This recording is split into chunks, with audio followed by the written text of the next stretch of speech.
ക്ഷേമ പെൻഷൻ എന്ന് പറയുന്നത് ഒരിക്കലും ജനങ്ങളുടെ അവകാശമല്ല, സർക്കാർ നൽകുന്ന ഔദാര്യമായി തന്നെ വേണം കണക്കാക്കാൻ. മറ്റാരുമല്ല, കേരള സർക്കാർ എന്ന് ഹൈക്കോടതിയിൽ പറഞ്ഞിരിക്കുന്നതിലൂടെ ജനങ്ങൾക്ക് മനസ്സിലാകാൻ കഴിയുന്ന ഒരു കാര്യം ഇതാണ്.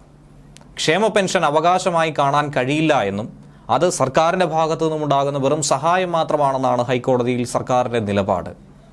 ക്ഷേമ പെൻഷൻ എത്രയാണ്, എപ്പോഴാണ് വിതരണം ചെയ്യേണ്ടത്, ആർക്കൊക്കെ കൊടുക്കണം, ഇത് തീരുമാനമെടുക്കുന്നത് സംസ്ഥാന സർക്കാരാണ്. ഭരിക്കുന്ന സർക്കാരുകളുടെ നയപരമായ തീരുമാനത്തിൻ്റെ ഭാഗം മാത്രമാണ് ക്ഷേമ പെൻഷൻ്റെ വിതരണമെന്ന് പറയുന്നത്. അതിനെ ചോദ്യം ചെയ്തുകൊണ്ടുള്ള ഒരു നിലപാടിനെയാണ് സർക്കാർ ഇങ്ങനെ എതിർത്തിരിക്കുന്നത്. നിലവിലെ ഒരു സാഹചര്യം പരിശോധിക്കുകയാണെങ്കിൽ കേരളത്തിൽ 6 മാസത്തിലധികമായി പെൻഷൻ കുടിശ്ശികയാണ്. സാധാരണ ജനങ്ങൾക്ക് പെൻഷൻ കിട്ടാത്തതിലുള്ള ബുദ്ധിമുട്ട് നമുക്കേവർക്കും അറിയാവുന്നതാണ്. മറിയക്കുട്ടി അടക്കമുള്ള നിരവധി വയോധികർ ഇതിനെതിരെ രംഗത്ത് വന്നതും നമ്മൾ കണ്ടതാണ്. പക്ഷേ അതിനെയൊന്നും ചോദ്യം ചെയ്യാൻ അധികാരമില്ല എന്ന് പറഞ്ഞു വയ്ക്കുകയാണ് സർക്കാർ. സർക്കാരിൻ്റെ സാമ്പത്തിക അവസ്ഥ നിലവിൽ വളരെ മോശകരമായ, അതുകൊണ്ട് തന്നെയാണ് പെൻഷൻ വിതരണം ചെയ്യാനുള്ളൊരു തടസ്സമായി മുന്നിൽ നിൽക്കുന്നതും. സാമ്പത്തിക സ്ഥിതി എപ്പോൾ മെച്ചപ്പെടുന്നോ ആ മെച്ചപ്പെടുന്ന സമയത്ത് പെൻഷൻ കൃത്യമായി വിതരണം ചെയ്യുമെന്നാണ് സർക്കാർ പറഞ്ഞിരിക്കുന്നത്. ഇപ്പോഴത്തെ സാമ്പത്തിക സ്ഥിതിയൊക്കെ തന്നെ പരിശോധിക്കുമ്പോൾ അതെന്ന് മെച്ചപ്പെടുമെന്ന കാര്യത്തിൽ സർക്കാരിന് പോലും കൃത്യമായ ഒരു കണക്ക് നൽകാൻ കഴിയില്ല, ഒരു കാലാവധി പറയാൻ പോലും സാധിക്കില്ല.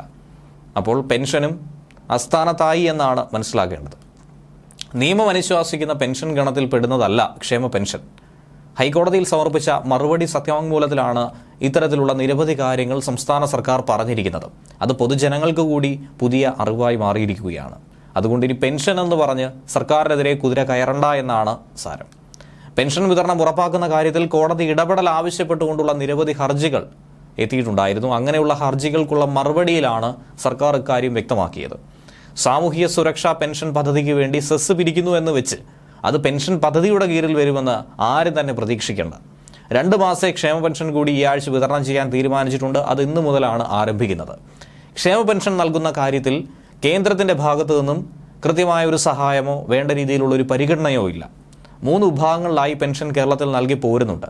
അതിലേറ്റവും പ്രധാനപ്പെട്ട വാർദ്ധക്യ പെൻഷൻ, രണ്ടാമതായി വികലാംഗ പെൻഷൻ, മൂന്നാമതായി പറയുന്നത് വിധവാ പെൻഷൻ. ഇതിലൊക്കെയായി 1600 രൂപയാണ് നൽകുന്നത്. നേരത്തെ ഇത്രയല്ലായിരുന്നു, സർക്കാർ വർദ്ധിപ്പിച്ചാണ് 1600 രൂപയാക്കിയത്. എന്നാൽ 80 വയസ്സുവരെയുള്ള വാർദ്ധക്യ പെൻഷന് 200 രൂപ മാത്രമാണ് കേന്ദ്രം നൽകുന്നതെന്നും പറയുന്നുണ്ട്. 80 വയസ്സിന് മുകളിലുള്ളവർക്ക് 500 രൂപയും കൊടുക്കുന്നുണ്ട്.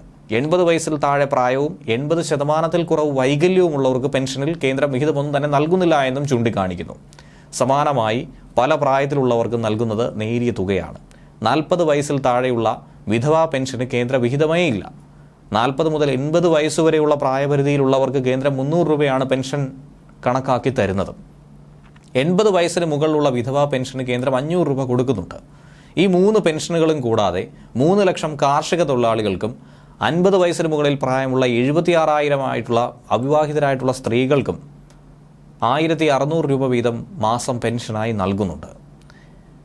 ഇവയ്ക്ക് കേന്ദ്ര സഹായം ഒന്നു തന്നെയില്ല. ഇതെല്ലാം കൂടി 45 ലക്ഷത്തിലധികം പേർക്കാണ് പെൻഷൻ കൊടുക്കുന്നതെന്നും പറയുന്നുണ്ട്. ഈ വിഭാഗങ്ങളിലും കൂടി പെൻഷൻ കൊടുക്കാൻ മാത്രം ഏറ്റവും കുറഞ്ഞത് 900 കോടി രൂപ ആവശ്യമാണ്. മറ്റ് 16 ക്ഷേമ പദ്ധതികൾക്കായി 90 കോടി രൂപയും ഓരോ മാസവും കണ്ടെത്തേണ്ട ഒരു സാഹചര്യമുണ്ടെന്ന് പറഞ്ഞു വയ്ക്കുകയാണ് സംസ്ഥാന സർക്കാർ.